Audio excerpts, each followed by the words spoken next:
Alright, so we're currently on PC APRV. Any of my videos where you see labeled APRV, there's one step-by-step setup for APRV. I'm not going to go into this video explaining too much the APRV, but as you see here, if you are accustomed to APRV ventilation, you see this is a T high that's quite low, and this creates many releases. So we're not really using the APRV like we would traditionally think of it, where you have a long time up here and then after it releases. This is what people are often used to seeing when they think of APRV. Looks like that, eh? Okay. But we're able to actually ventilate quite efficiently. We can get up to minute ventilations, if required, of easily 15 liters per minute. So our respiratory rate is controlled by our T high. All right. So this patient was on 1.5, and actually the pH is 7.49 and the CO2 is 35. So we're actually slightly alkalotic. So since we're able to perform ventilation so well, we're around like 13 liters per minute with 1.5. We have a normal blood gas. So what we're going to do now is we're going to stretch out the T high, okay, and that will create less releases, and in a way that brings down the mandatory respiratory rate. If you want to know the mandatory respiratory rate, you can go into values 1 or 2. Let me check here. It'll tell you the mandatory releases right there. Don't forget that with APRV, at all times the patient can breathe at any time. The APRV has no triggers, so think of it as a CPAP level where the patient can breathe with brief releases. And since the longer you stay up there, the more diffusion of gases occur, the CO2. So when you exhale, the CO2, each exhalation is a lot more concentrated. Keeping in mind that'll happen only if the patient has diffusion capacity. If they're de-recruited, then maybe they don't have diffusion capacity because they're not recruited.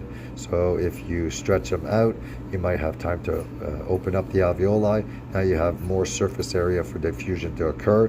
But if it's like fibrosis, or if it's literally the diffusion capacity at the alveolar network that is poor, then there'll probably be not much of a benefit to start stretching out your T high, okay? So he had a normal blood gas on 1.5, normal actually alkalotic, okay? You see 25. So what I'm going to do now is I'm going to come over here to the electrical impedance tomography, the Palma Vista, made from Draeger company, and right, I'm going to use this as a reference. All right. So this will be my reference, and what I'm going to do is, theoretically, there's the potential of recruiting more alveoli if I stretch it out, because there perhaps are alveoli with longer time constants that take longer time to open up.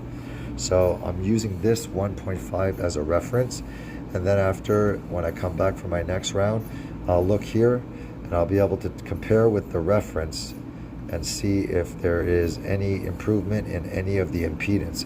If you have a positive impedance change, it means that you have more air in that area, basically. So we can look at this screen, which is end expiratory lung impedance, which is equivalent to end expiratory lung volume, and there's also end inspiratory trend. So this will help with over distension. Let's say you're trying to increase here your P high, and you're making changes, and usually we're looking at duct billing on your pressure volume loop. Here you can really see. If you start increasing more power, more pressure, and you're really not seeing any changes in inflation, this is a more accurate way of telling us, are you just increasing pressure for nothing and you're getting zero benefit because there's not more air? So these are two screens that are very useful for titrating mechanical ventilation. All right, so now, since the blood gas was alkalotic, we are going to try and stretch it out to 2. I just want to see how much that's going to drop the rate. So it's just like, ACPC, you have a normal blood gas, well, they're alkalotic, you're going to try perhaps to bring down the rate. I just want to see how much the rate's going to go down and how much the minute ventilation is going to change. The great thing about it is that if you have a patient, okay, you start with a low T high, you get the same minute of ventilation that you would usually want by manipulating this. This is the equivalency of your rate. If you're trying to get the AC, if you're trying to use PC-APRV, people sometimes don't know where to start with the P high. So when you're doing your mechanics before going on PC-APRV, if you're on pressure control, Draeger, for their pressure control, it's not a delta P, it's a peak pressure. So if I had a pressure control, a peak pressure on ACPC was required 27. That's what I would use if I transfer over. So it's quite easily, you use the PC level as a surrogate for your starting P high. If you're on volume control, then you would do a plateau pressure. And once you do your pulmonary mechanics, get the best optimal P, make sure your volumes are within safe levels, and then after you would do a plateau pressure, and that's a good area to start with also. So it's quite easy to, you transition over, you make sure to add the auto release here, okay, so that you don't have to set a P low or a T low. You're telling the ventilator to basically calculate the peak expiratory flow on exhalation and to stop that breath when it gets to 75% of the peak expiratory flow, and then it will, as you can see, it stops and then it returns up.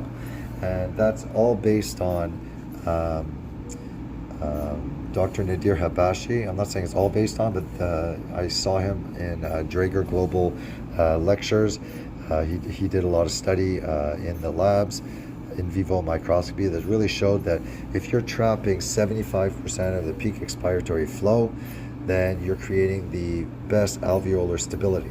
Now, if you're creating the best alveolar stability, then theoretically, if you actually do your traditional mechanics at the bedside, then after you do a PEEP study, PEEP trial with the Palmavista, and then you go on PC-APRV with the equivalent parameters, 75 always falls extremely close to the ideal PEEP. Sorry, the ideal PEEP. It won't though if you have a lot of resistance, because this is a passive exhalation. When it releases, it goes right to room air. That's why we don't put a set PEEP here. We don't set a P low, because it's never going to get to 0, because it's only going to allow you to expire 75% of your peak expiratory flow. So it's creating air trapping to create the P low, and it's doing the calculations and determining the T low, which you can end up seeing over here. Okay. All right, so it dropped when I went from 1.5 to 2. It dropped the rate from 30 to 25. It's a little too drastic, so I'm going to go in between. I'm going to go like to 1.8. Then the next blood gas, I'll make it to 2 if it's good. Again, I'm just repeating it. If you want to set up PC-APRV, you go to a traditional mode. Take your plateau if you're in volume control, and if it's to a 27 year plateau, you transition to APRV, you put the plateau here. That's a good surrogate. If you're in PC and you're setting 27 as the pressure control, a good surrogate will be your pressure control level. You're going to adjust the T high as I've just demonstrated, to create these mandatory releases, which are the mandatory respirations, which you can see over here. It says it calculates how many releases we'll create. So 27 breaths. So we went from 30 to 27. Okay, and you are going to set this at 75, so that as I've shown in previous videos, you set this at 75 as long as there's not a lot of resistance going across the tube, and it'll fall always extremely close to your ideal PEEP. It's a very user-friendly mode. Just remember, you've got to put a slope. Okay, look at the volume here, and when I remove the slope, okay, and now it goes more rigid, look at the volumes dropping. So if you're a person who doesn't use slope, you're not going to be able to be very effective. You're going to think that this is really a horrible mode. So always add a slope. 0.2, 0.3 is often the best. The auto release option is found here in your extra settings there. If you take off the auto release, then you are traditionally required to set your P-low as well as your T-low. Okay, that's why the button is at 0. When you go here, put the auto release back on. When you take it on and off, watch out. This T-low max, okay, is like a limit to your T-low. Always keep it wide, because you want the machine to do the calculation. You don't want to limit it. Always keep it like very wide, just like that. There. So now you're still dealing with the expiratory termination, and you can see very well that there's quite a. Put the big screen. Oh, the air just hovers. Right. So it's a very good mode. If you're turning towards the left, you're making it smaller. You're going to have a more mandatory breaths. It's going to start resembling ACPC. As you start stretching it this way, the T high, it's going to start looking like traditional APRV, and then you're going to start taking advantage. If the patient has any diffusion capacity, you're going to be diffusing more and more gas there. Okay, and you're also going to be encouraging the patient to start resuming their own spontaneous respirations, and you want to think of it as being a CPAP level. Patient can breathe at all times. The valves are open. You won't get high pressure limiting. One of the great benefits is, even if you're using it like ACPC, there's no triggers, so it's better for patient synchronization. And even with quite high respiratory rates, you'll always get an inverse ratio, which is something you can never do with ACPC, even though with low T high, it really starts looking like an ACPC with a decelerating full waveform. It's a really cool mode. Look up Dr. I hope I pronounced it right, Nadir Habashi, or you could look up him, or you could also add to it TKAV, which is his patented way of ventilating with PCA-PRV. It's called time-controlled adaptive ventilation. You can find that online. Okay, thanks a lot, guys.